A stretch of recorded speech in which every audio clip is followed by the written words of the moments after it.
Hello, good morning. आपण काल पाहिलेलंच आहे की रोटेशनल डायनॅमिक हा पार्ट फर्स्ट होता की ज्याच्यामध्ये आपण इंट्रोडक्शन हा पार्ट स्टडी केलेला आहे आणि साहजिकच तो तुम्हाला व्यवस्थित कळला असेल.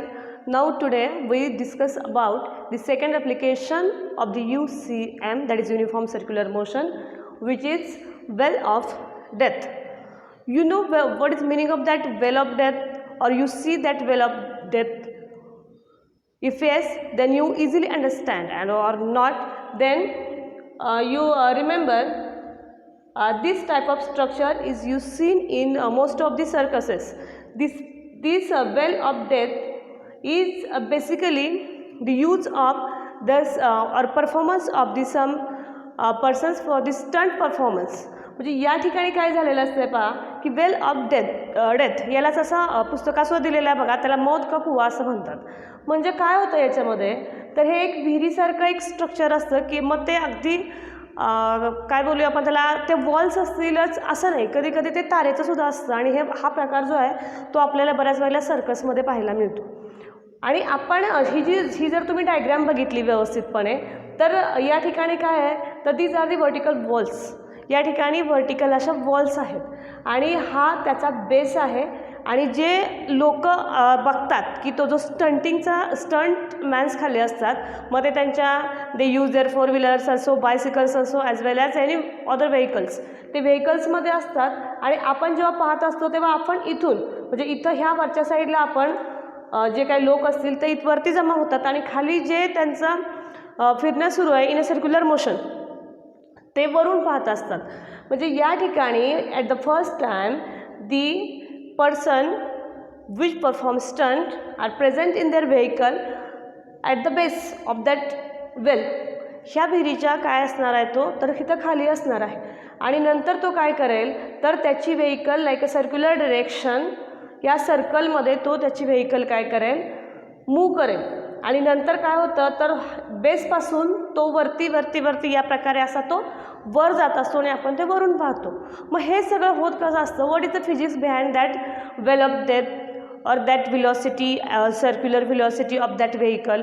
त्या ठिकाणी फिजिक्स काय आहे, तर आपण एक इंट्रोडक्शनमध्ये काल सांगितलेला जो भाग होता किंवा कोणत्याही चॅप्टरची यापूर्वीही तुम्हाला 11वीमध्ये आपल्या झालेलं आहे बोलणं की इंट्रोडक्शनच्या पार्टमध्ये जे डेरिवेशन येतं बऱ्यापैकी पहिल्यांदा जे डेरिवेशन असतं, it is mostly use all over the chapter as a base, along all the chapter as a base. म्हणजे त्या चॅप्टरमध्ये ते इक्वेशन बऱ्याच वेळेला येत असतं आणि ॲज अ बेस म्हणून ते काम करत असतं. मग या ठिकाणी काय होतं पहा, suppose we consider that vehicle at a point here, suppose that one is a point. या पॉईंटच्या इथं काय झालेलं आहे, तर ती व्हेकल आलेली आहे. या ठिकाणी हा सेंटर आपण कन्सिडर केलेला आहे. जर ते सर्क्युलर मोशन असेल, of course it is a circle, then we consider one of the centre of that circle. So this one is a centre. Then here is the vehicle. जी व्हेकल आपण consider केलेली असेल ती रोटेशनमध्ये गेल्यानंतर काय होईल, एका सर्टन पॉईंटला इथं आलेली असेल. At that point you focus that point is not a point but that is the actual position of the vehicle after some time. Then here 3 forces, you look here, there are 3 forces. The direction of each one is different. First you consider that R, there is not written here R but it is a circle, it has radius, that is R is the radius of the well. Next, the force acting on that vehicle is divided into 3 parts, which is easily understood by that diagram. The first part is normal reaction. This one N. Normal reaction N. It is a horizontal. The arrow of that N is horizontal, not like previous. It is horizontal and it is direction. Look here, the direction. Direction is towards the center of the circle. Okay, after that here the weight, this is weight mg, the direction of that is vertically downward. And again third force or division of that force is third Fs. You know what is meaning of Fs here? Fs, that is static force of friction, force of static friction. This one is a Fs, which is exactly opposite to the mg. That means here the weight of that vehicle is vertically downward. We know that each and every particle on the earth is attracted by the gravitational force towards the center of the earth. Then you think if the vehicle is at that point, it is definitely attracted by the center of gravity, then why it is not fall towards that base? म्हणजे ज्या वेळेला vehicle इथं गेलेली असेल, स्पीडमध्ये ती असेल, त्यावेळेला त्याच्यावरती गुरुत्वीय बल एक्झर्ट होत असतं, फोर्स ऑफ अट्रॅक्शन त्याच्यावर एक्झर्ट होतो. मग ती व्हेकल खाली का येत नाही? तर त्यावेळेला at that time exactly same equal and opposite force of friction here. आता फ्रिक्शन कुठं होणार आहे या ठिकाणी? तर हे जे वॉल आहे याचा जो सरफेस असेल आणि व्हेकलचे जे टायर्स असतील त्याच्यामध्ये काय होणार आहे? इथं फ्रिक्शन होईल आणि तो फ्रिक्शनल जो फोर्स आहे तो ह्या mgला बॅलन्स करतोय. Therefore that vehicle not drop in downward direction. त्यामुळे ती व्हेकल खाली तिथे ड्रॉप होणार नाही, पडणार नाही. मग हे 3 फोर्सेस आहेत आणि इथं काय होणार आहे? दस नेक्स्ट काय होईल इथं? तर ही जी नॉर्मल रिॲक्शन यन आहे it is towards the centre. आणि आपण हे काल पाहिलेलं आहे की ज्या वेळेला फोर्स हा सेंटरच्या बाजूला असतो त्या फोर्सचं नाव काय असतं? तर त्या फोर्सचं नाव असतं centripetal force. Thus the n is a resultant of the centripetal force. Therefore we write here the derivation. Therefore m is equal to mr omega square. This what is meaning of m, what is meaning of r? You know very well. M means mass, r means mass of that vehicle, r means radius of that well, and omega that means the circular here angular velocity. When you convert it in the form of v, then you get mv square r, which is a centripetal acceleration or centripetal force. We can say that centripetal force. We notice here equation number 1. आपण या ठिकाणी त्याला equation number 1 म्हटलेलं आहे. पुस्तकामध्ये हे numbers नाहीत, कालही सांगितलेलं होतं. For our better understanding we give here numbers. हे इक्वेशन नंबर 1 आहे. नेक्स्ट इथं आता आपण डायग्रॅममध्ये पाहिल्याप्रमाणे काय होणार आहे? तर mg आणि fs इक्वल अपोजिट आहेत. Therefore it balance to each other. हे एकमेकांना बॅलन्स करतील. बॅलन्स करतायत म्हणजेच काय आहे? तर ते एक्झॅक्टली सेम अपोजिट आहेत. आपण त्याला mg balances fs like that आपण या प्रकारे त्याला दाखवू शकतो. त्याच्यानंतर इक्वेशन नंबर 2 इथं दिलेलं आहे. आता ह्या सगळ्यात महत्त्वाचं असणारे जे वाक्य आहे ते इथं दिलेलं आहे. Force of static friction is always less than or equal to mu s n. या टर्म्स सुद्धा आपण काल पाहिलेल्या आहेत. What is the meaning of mu s? That is coefficient of the static friction. This one is a normal reaction and force is always less. Therefore mathematically we can write this line like Fs smaller than or is equal to mu s n. By using equation number this 1 and 2, we get new equation here. Mg is equal to mu s mv square divided by r. By using this equation number 1 and 2, we are writing these terms. Therefore, g is equal to this m and this m get cancelled to each other. Therefore, here remaining only g. G is equal to mu s v square by r. We want here the velocity which is safe for that vehicle in to perform circular motion. म्हणजे आपल्याला ह्या सगळ्यामधून काय derivation find out करायचं आहे?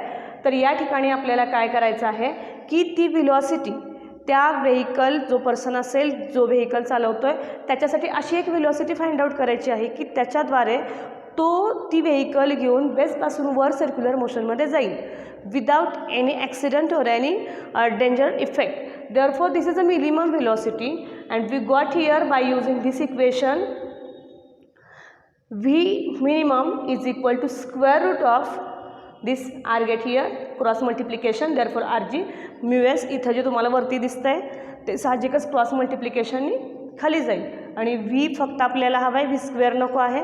Therefore here square replaces by square root side to the opposite side.